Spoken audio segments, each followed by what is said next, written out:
Today, we're diving deep into the heart of Lyari, Karachi's oldest neighborhood.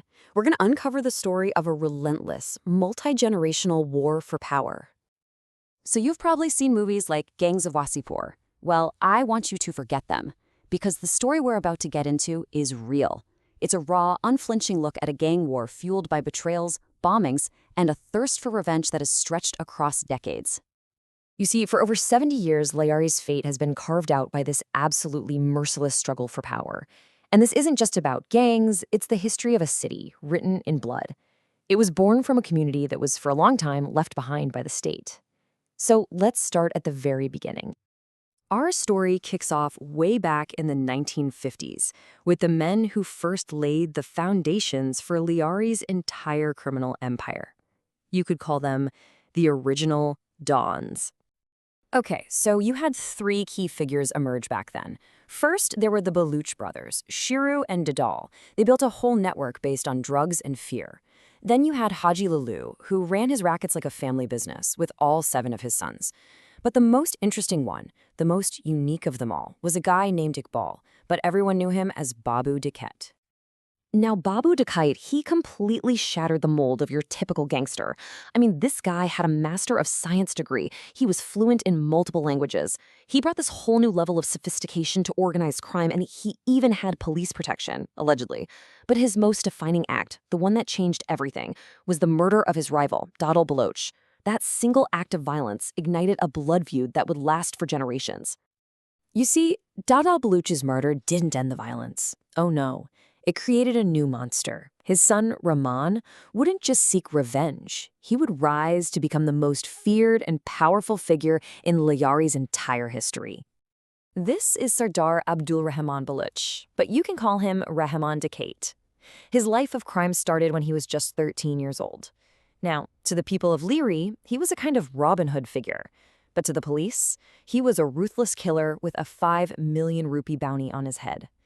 There was even a rumor, a terrible accusation, that he killed his own mother because he suspected she was working with his father's murderer.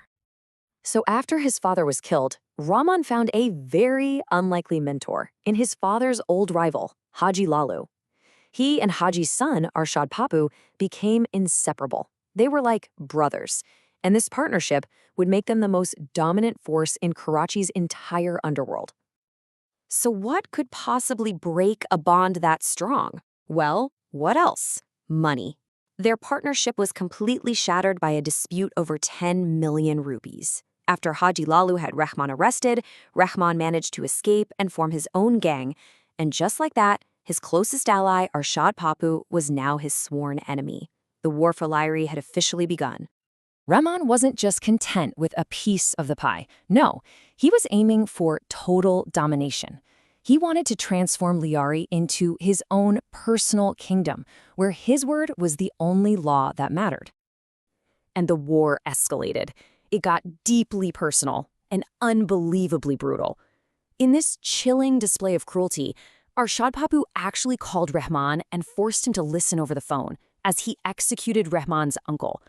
This wasn't about territory anymore. This was pure vengeance. So how did Rahman get so powerful? Well, he basically used a 3-pronged strategy. First, he won over the public. He provided aid, he helped people out, and that cemented his whole Robin Hood image. Second, he got some serious political backing from the Pakistan People's Party. He even served as security for Benazir Bhutto when she returned from exile. And finally, his influence just grew so immense that he, not the political parties, was the one deciding who won local elections. But then, Arshad Papu's gang made a fatal mistake. They murdered a local transporter named Faizu, who was collecting extortion money for Rahman. And this was a mistake that would change everything. Because Faizu had a son, a quiet hospital ward boy named Azair Baloch, and he was about to be thrust right into the heart of the storm, driven by his own need for revenge. Rahman's power was getting out of control. It became a direct challenge to the state itself. Sooner or later, they had to respond, and the job of taking him down fell to one of Karachi's most notorious and feared police officers, SSP Chaudhry Aslam. The hunt for Rahman Diket was this relentless game of cat and mouse. It was incredible. In 2005, he actually watched the police coming for him on his own CCTV network and just slipped away. Then, in 2006, he was finally arrested, only to bribe his way to freedom just 2 months later. But Chaudhry Islam never gave up. And on August 9, 2009, Raymond Dikayat was cornered and killed in a shootout. The king was dead.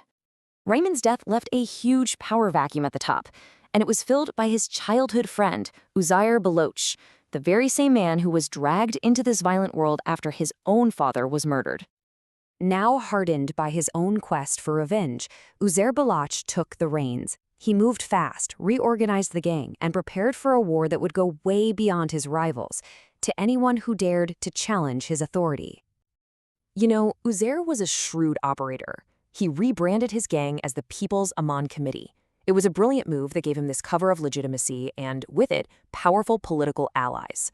Backed and armed by a PPP minister named Zulfikar Mirza, this committee basically became a weapon in a proxy war against the rival MQM party. And just like that, Lyari's gang war blew up into a bloody, citywide political conflict for the control of Karachi. But through all of this, the politics, the power, Uzair was still driven by that one thing: getting revenge for his father's murder. And he finally got his chance when he captured Arshad Papu, allegedly with the help of some corrupt police officers. And the revenge he took, it was barbaric. According to court records, Arshad Papu's murder was cinematic in its sheer brutality. His head was allegedly used as a football, and his body was dissolved in acid to make sure it would never, ever be found. So, with his revenge finally complete, Uzair Baloch was sitting on the throne of Lyari. But just like Rahman before him, his reign was not going to go unchallenged by the state. When the political winds shifted, a massive crackdown began. Uzair fled the country on a fake passport, but he was eventually captured in Dubai and brought back to Pakistan. Now, while he was acquitted of many of the murder charges because of a lack of evidence, a military court ultimately sentenced him to 12 years for espionage. The empire had fallen. Today, an uneasy peace hangs over Lyari. The guns have mostly gone silent. But you have to wonder if the cycle of vengeance is really over, because reports suggest a new generation is rising.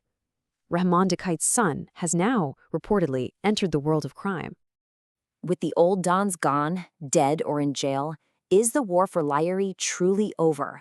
Or is this just the calm before the next storm? Will a new generation rise up to claim that same bloody throne? That is the unanswered question that haunts Lyari today.